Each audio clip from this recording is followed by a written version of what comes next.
मी मेलो तर सरकारच्या दारात टाका असे शब्द मनोज जरांगे पाटलांनी वापरलेत आणि त्यामुळे लढ्याबाबत प्रकाश आंबेडकरांनी मोठा सल्ला दिलाय। मनोज जरांगे पाटील यांची प्रकृती खालावत चालली आहे आणि त्यामुळे त्यांची समजूत घालण्याचा प्रयत्न प्रकाश आंबेडकरांनी केलाय। लोकसभेत जाऊन लढण्याचा सल्ला प्रकाश आंबेडकर यांनी दिलेला आहे, पाहूयात।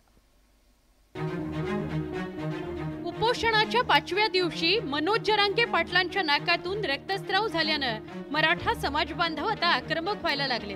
उपोषणाच्या 5व्या दिवशीही दखल घेतली जात नसल्याने आंदोलकांनी आक्रमक पवित्रा घ्यायला सुरुवात केली आहे। तर मनोज जरांगे पाटलांनी सगळे सोयऱ्यांना आरक्षण मिळण्याच्या मागणीवरून माघार घेणार नाही असं स्पष्ट केलंय। माझ्या जीवाचं काही परवाईट झालं तर सरकारला धारेवर धरा असा निर्वाणीचा इशाराही मनोज जरांगे पाटलांनी दिलाय। तुम्हाला सलाइन लावायचं ना, बिनधास्त लावा, पण आधी अंमलबजावणी कोणत्या दिवशी करणार आहे त्या सरकारने सांगायचं। जर माणूस मेला तुम्ही मेले म्हणून समजा म्हणा।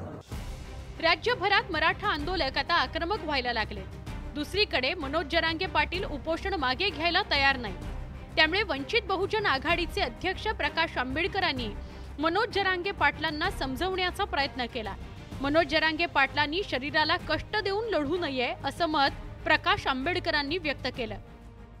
त्यांची तब्येत खालावते तेव्हा शरीर त्याग करून ज्या इश्यूवरती ते लढतात आहेत त्याला न्याय मिळेल असं नाही,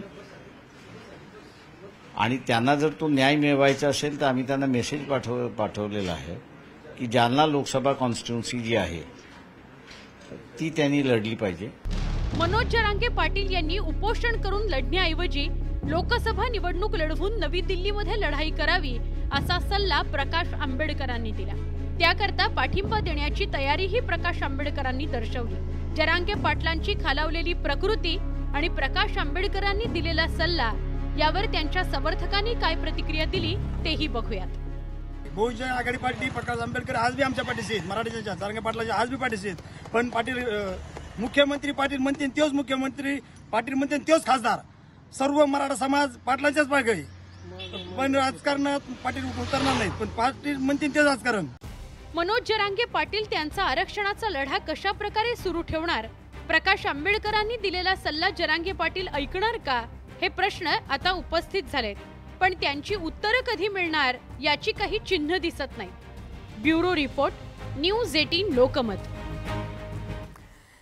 आणि हे सगळे महत्त्वाचे रिपोर्ट पाहिल्यानंतर या बातमीपत्रामध्ये वेळ झाली इथेच थांबण्याची। मात्र ताज्या बातम्यांसाठी तुम्ही पाहत रहा न्यूज 18 लोकमत।